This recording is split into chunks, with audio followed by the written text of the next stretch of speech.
우리나라는 최근에 초고령화 사회로 진입을 했습니다. 여성의 평균 수명은 86살, 남성은 80살이에요. 굉장히 길죠? 이렇게 오래 사는 거 정말 좋은 일이긴 한데 문제는 건강하게 오래 살아야 된다는 거예요. 우리 몸에 생기는 대부분의 병은 갑자기 생기지 않습니다.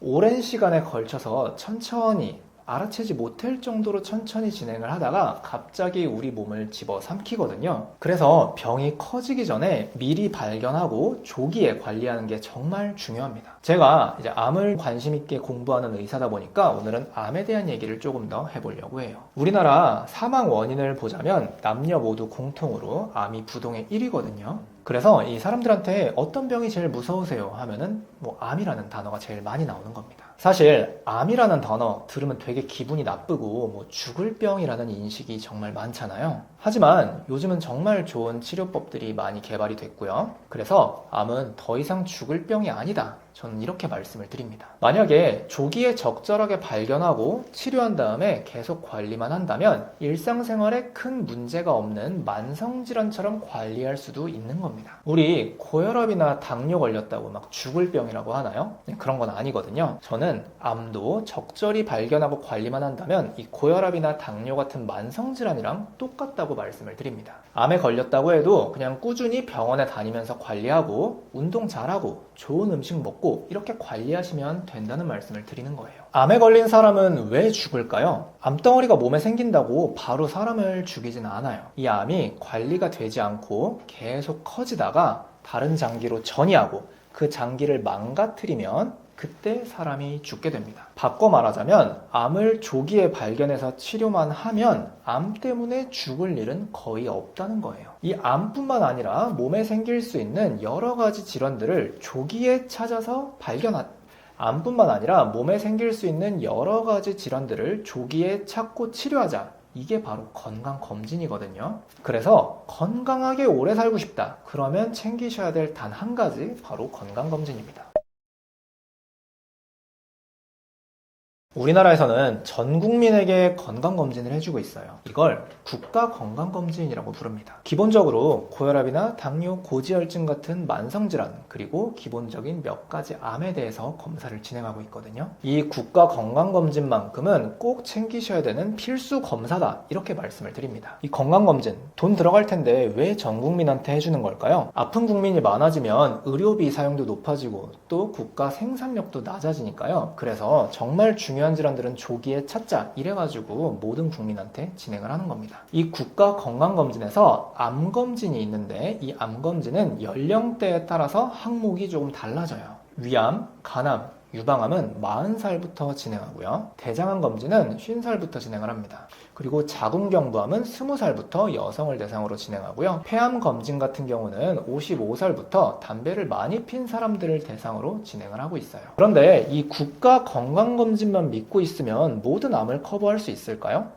당연히 아니겠죠. 앞에서 말씀드린 이 6가지 암들은 검사하기 위해서 비용 효과적인 방법이 있는 암들을 따로 선정한 겁니다. 그래서 모든 암을 검사하는 게 아니고 정말 중요하고 그리고 효율적으로 검사할 수 있는 최소한의 암만 검사해준다, 이렇게 생각하시면 될 것 같은데요. 실제로 제가 예전에 진료했던 병원에서 있었던 환자분의 예시를 한번 들어드리고 싶어요. 췌장암 3기를 처음 진단받고 오셨던 50대 남성분이었는데요. 평소에 국가건강검진을 빼놓지 않고 받으셨고 건강에 관심이 정말 많으셨던 분이었어요. 그런데 어느 날 갑자기 배가 아파가지고 검사를 했더니 췌장암이라는 거예요. 아니, 나는 국가에서 시키는 건강검진도 다 했고 내시경도 다 받았고 했는데 어떻게 췌장암이 생기는 걸 알 수 없었냐, 이렇게 의료진을 약간 원망하는 말씀을 하시기도 했습니다. 이분 같은 경우는 기본적인 검진은 다 받으셨지만 정작 췌장암을 발견할 수 있었던 검진은 빼놓으셨던 거예요. 그래서 국가에서 해주는 건강검진, 정말 최소한의 암만 검사해주는 것이다, 이렇게 생각하시면 될 것 같고요. 조금 더 정확하게 검사하려면 약간의 비용을 더 들여서 몇 가지 항목들을 추가하는 것이 효과적이다, 이것도 생각해 주시면 좋겠습니다. 건강검진을 받으려고 하면 정말 선택할 수 있는 항목이 너무 많아요. 실제로 저도 주변 지인들한테 건강검진 받아야 되는데 도대체 뭘 선택해야 되냐 이런 질문들을 못해도 한 달에 한두 번은 받거든요. 그러면 한번 건강검진센터 홈페이지 들어가서 보시면 선택할 수 있는 항목이 보통 한 70개, 80개 막 이 정도 되는 경우가 있어요. 돈 몇백은 우습게 깨집니다. 그런데 이 건강검진 항목 중에서 비싼 게 무조건 좋은 게 맞을까요? 정답은 그럴 수도 있고 아닐 수도 있다는 겁니다. 비싸다고 다 좋은 검사는 아니고요. 오히려 비싼 검사 중에서 쓸데없이 방사선에 노출되는 나쁜 검사도 있고 아니면 그 결과가 지나치게 정확해서 쓸데없는 검사들을 더 시키게 하는 그런 경우도 있습니다. 그래서 오늘은 어떤 검사는 불필요하고 어떤 검사는 권장하는지 제가 말씀드려 볼게요. 첫 번째 비추천 검사 PET-CT입니다. CT라는 단어는 많이 들어보셨을 거예요. 방사선을 이용해서 몸을 잘게 단면으로 쪼개가 안에 뭐가 있는지를 보는 검사거든요. 근데 이 앞에 PET라는 단어가 붙으면 조금 다른 검사가 됩니다. PET-CT는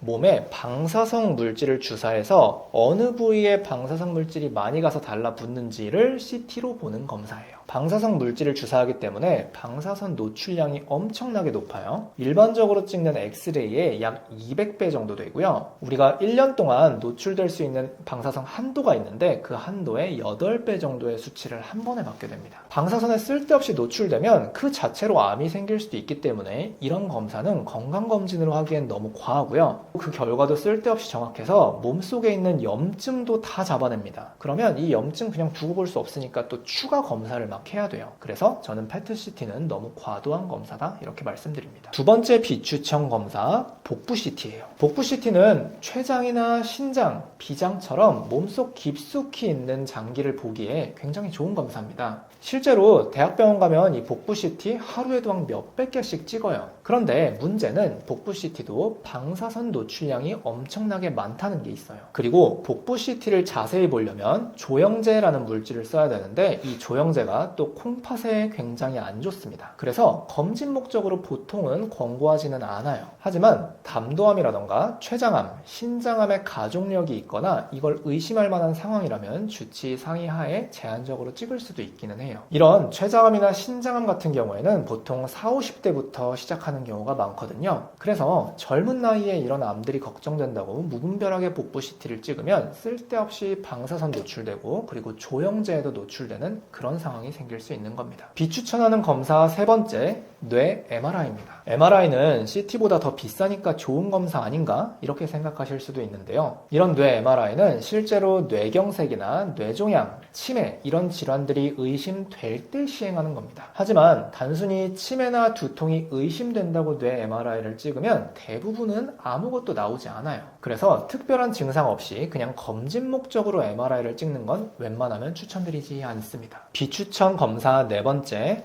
암표지자 검사예요. 암표지자라는 거는 피검사를 통해서 암을 조기에 찾아낼 수 있다고 홍보하는 검사인데요. 예를 들면 췌장암은 CA19-9, 간암은 AFP 이렇게 각 암들마다 연결되어 있는 종양표지자 검사가 있어요. 피검사로 이 수치를 봤을 때 이 수치가 올라가 있으면 암을 의심할 수 있다는 논리로 건강검진에 이거를 막 껴넣고 있습니다. 그런데 이 종양표지자는 원래 암을 검진할 때 쓰는 목적으로 만들어진 게 아니라요. 암을 진단받은 사람이 계속 CT를 찍으면서 볼 수 없기 때문에 피검사로 이 암이 줄어들었는지 늘었는지 이거를 추적 관찰하기 위해서 사용하는 검사입니다. 실제로 건강검진에서 이 암표지자가 높아졌다고 대학병원에 오시는 분들이 정말 많은데 거의 대부분의 경우는 아무것도 없어요. 그래서 암표지자 검사 같은 경우에도 그리 추천드리지 않는다 생각해 주시면 될 것 같습니다. 비추천 검사 마지막 심장 초음파입니다. 심장 초음파는 이 소리를 이용해서 심장이 잘 뛰고 있는지를 실시간으로 보는 검사인데요. 보통은 신부전이나 아니면 선천성 심장 기형이 있는 사람들한테 많이 사용합니다. 아니면 고혈압이나 이런 기저질환이 있는 분들이 큰 수술을 받기 전에 심장 기능이 괜찮은지 보려고 하는 검사예요. 이런 심장 초음파, 특별한 증상이나 병력이 없는 사람들이 검사를 하면 거의 대부분은 정상으로 나오거든요. 그리고 검사를 통해서 알 수 있는 정보도 별로 없긴 합니다. 쉽게 말하자면 심장 초음파는 검진용으로 한다기보다는 다른 이상 질환들이 있거나 증상이 있을 때 하는 검사다 이렇게 기억해 주시면 될 것 같습니다. 반대로 권장하는 검사는 뭐가 있을까? 이것도 궁금하실 것 같은데요. 빠르게 설명드려 보겠습니다. 첫 번째 권장드리는 검사, 바로 복부 초음파입니다. 앞에서 초음파라는 거는 이 소리를 통해서 몸속 장기를 본다고 말씀드렸잖아요. 복부 초음파는 초음파를 통해서 뱃속에 있는 간이나 췌장, 담도, 비장 이런 장기들을 실시간으로 볼 수 있는 겁니다. 복부 CT는 방사선 노출 위험이 높지만 이 복부 초음파는 몸에 해로울 게 하나도 없어요. 임산부한테도 할 수 있는 검사입니다.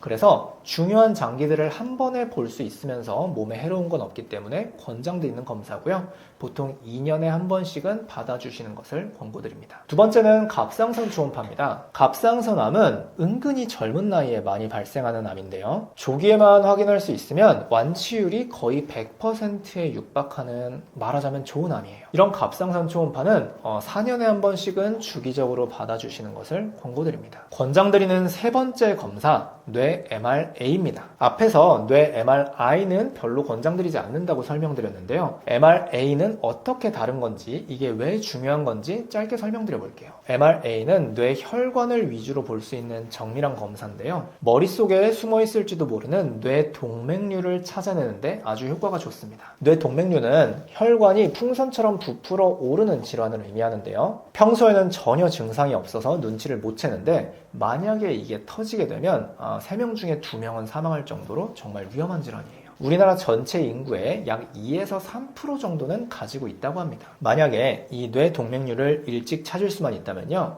간단한 시술을 통해서 터지지 않도록 예방하는 것이 가능해요. 은근히 어린 나이부터 발생하는 경우가 있기 때문에 30대 넘어가면 뇌 MRA 검사는 한 번은 해보는 게 좋겠다, 이렇게 생각해 주시면 좋겠습니다. 네 번째 추천드리는 검사, 경동맥 초음파입니다. 경동맥은 심혈관 질환, 뇌혈관 질환 아니면 성인병이랑 굉장히 연관도가 높아요. 만약에 경동맥 초음파에서 동맥 경화 같은 이상 증상이 생겼다면 다른 쪽에도 위험이 있을 가능성이 아주 높아지는 겁니다. 그래서 이 경동맥 초음파 같은 경우에는 40대가 넘어가면 꾸준히 해보시는 것이 좋을 것 같습니다. 권장드리는 마지막 검사, 기본 혈액 검사 그리고 소변 검사예요. 사실 오늘 말씀드린 것 중에서 이 혈액 검사, 소변 검사가 저는 제일 중요하다고 생각하는데요. 별거 아닌 것 같지만 은근히 머리끝부터 발끝까지 온몸의 장기들이 정상적으로 작동하는지를 볼 수 있는 검사예요. 이런 혈액 검사, 소변 검사는 저는 못해도 반년에 한 번씩은 해주는 게 좋겠다, 이렇게 말씀을 드리는데요. 물론 이 혈액 검사 받으려고 별 이유도 없이 6개월에 한 번씩 병원 가는 건 약간 귀찮을 수 있어요. 하지만 우리 감기라던가 장염이라던가 이런 다른 이유로 병원에 갈 일이 있다면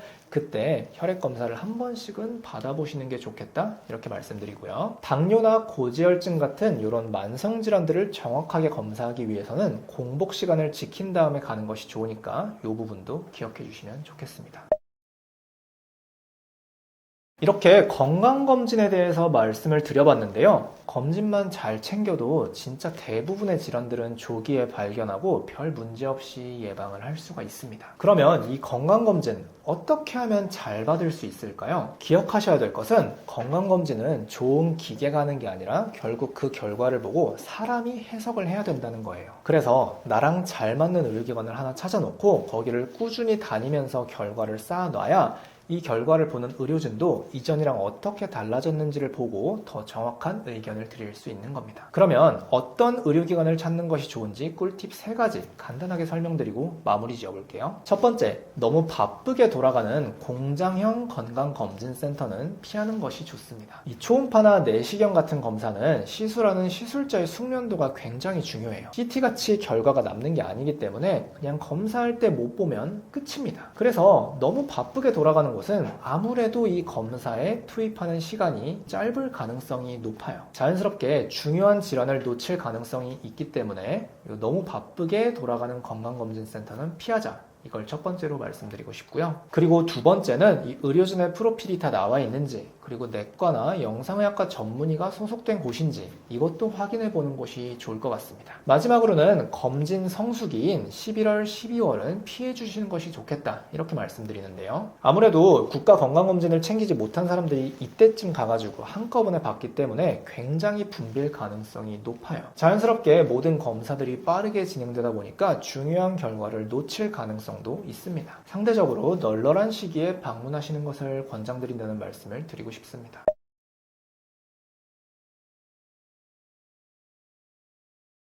2026년 기준으로 모든 암의 평균 5년 생존율은 73%입니다. 이 수치는 상당히 높아요. 만성 콩팥병의 5년 생존율이 39%인 것에 비하면 암은 옛날만큼 죽을 병이 아니다. 이런 뜻입니다. 그렇다고 암을 우습게 알 수는 없습니다. 암은 여전히 불치병이에요. 우리가 암을 유전병이라고 생각하기 쉽지만 사실 암은 우리가 평소에 먹고 마시고 생활하는 이 모든 습관이 합쳐져서 만들어지는 그런 병입니다. 그래서 평소에 건강한 음식을 먹고 발암물질을 피하고 또 건강검진을 잘 챙기자 이런 잔소리를 계속 드리는 거예요. 암에 걸릴 확률이 아무리 낮더라도 만약 내 몸에 걸리게 되면 그건 100%입니다. 그래서 아직 암을 진단받지 않은 분이라면 평소에 건강한 습관을 들이도록 노력하는 것이 좋겠다 이렇게 말씀드리고요. 이미 암을 진단받으신 분이라면요, 암은 더 이상 죽을 병이 아니라 당뇨나 고혈압 같은 관리하면 되는 만성질환이다 이렇게 생각을 하시고요. 절대 포기하지 마시고 꼭 이겨낼 수 있겠다 이런 생각을 가지고 생활하시는 것이 좋겠다는 말씀으로 마무리하고 싶습니다.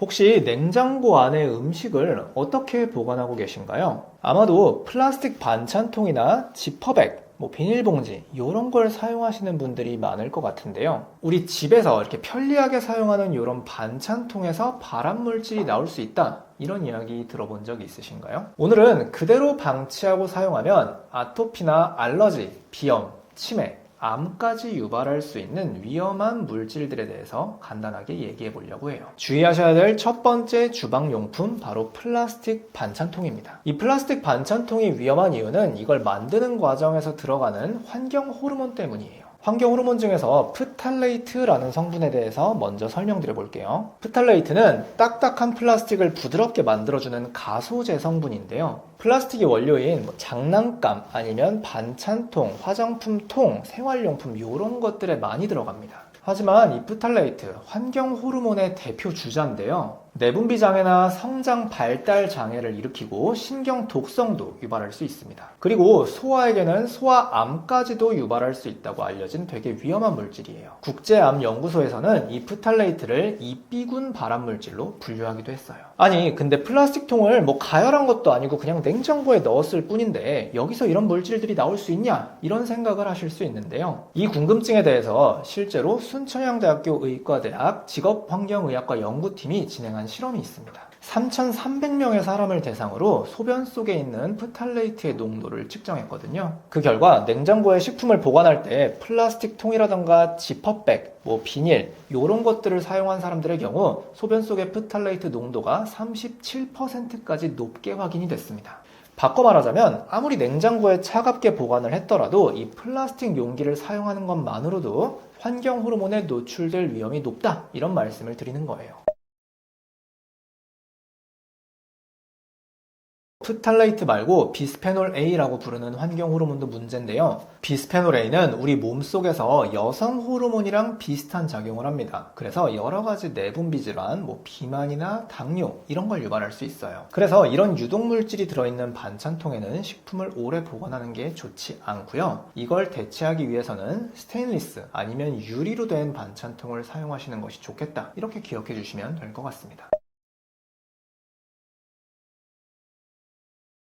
주의해야 될 주방용품 두 번째, 바로 일회용 배달음식 용기예요. 요즘 많이들 바쁘시다 보니까 배달음식 시켜 먹는 분들이 계세요. 저도 주말에 피곤하고 그러면 배달음식 자주 시켜 먹는데요. 이렇게 먹다가 남은 음식 어떻게 보관하시나요? 보통 귀찮으니까 그냥 비닐랩 씌워가지고 냉장고에 넣고 보관을 하죠. 근데 이것도 굉장히 위험한 일입니다. 보통 먹다 남은 배달음식 있으면 비닐랩으로 덮어가지고 냉장고에 그냥 보관을 하시고 그래요. 그런데 이거 굉장히 위험한 행동입니다. 요런 일회용 배달 용기에서는 미세 플라스틱이 엄청나게 많이 나오거든요. 실제로 한국 소비자원이 배달 용기에서 미세 플라스틱이 얼마나 나오는지 전체적으로 조사를 했던 적이 있어요. 그 결과 5mm 미만의 작은 미세 플라스틱이 용기 하나당 평균 29개 확인이 됐다고 합니다. 이런 미세 플라스틱 그대로 먹어버리면 크기가 작으니까 피 속을 따라 돌다가 온갖 장기에 가서 박히게 됩니다. 대표적으로는 머릿속으로 들어가가지고 치매를 유발하기도 하고요. 아니면 혈관벽이나 폐,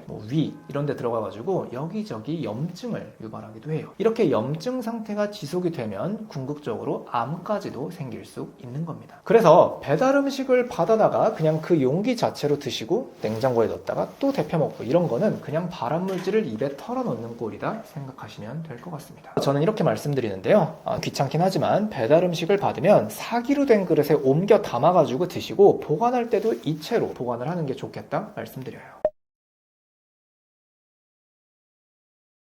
그냥 두면 위험한 주방용품 세 번째, 바로 오래된 식용유예요. 우리 오래된 기름통 열어가지고 냄새 맡아보면 기름 쩐내가 나거든요. 이게 바로 상한 기름이에요. 식용유는 열, 빛, 공기 이렇게 세 가지랑 접촉을 하면 상하기 시작하는데요. 상한 기름에서는 여러 가지 발암물질들이 나오게 됩니다. 그 중에서도 오메가3의 함량이 높은 흔히 얘기하는 몸에 좋은 식용유들이 더 빠르게 산패하는 경향이 있어요. 이렇게 산패된 식용유를 계속 섭취하면요. 일단 혈액이 끈적끈적해지면서 모세혈관들이 막히게 되고요. 미세한 뇌혈관들이 막히게 되면 신경 전달 능력이 떨어지면서 치매가 생길 위험도 높아진다고 합니다. 그리고 더 진행되면 뇌졸중이나 심근경색까지도 유발될 수 있다 이렇게 알려져 있어요. 또한 오메가3가 산패되면 과산화지질이라는 물질이 생기게 되는데요. 이 물질은 신장암이나 대장암, 유방암을 유발할 수 있다고 알려져 있습니다.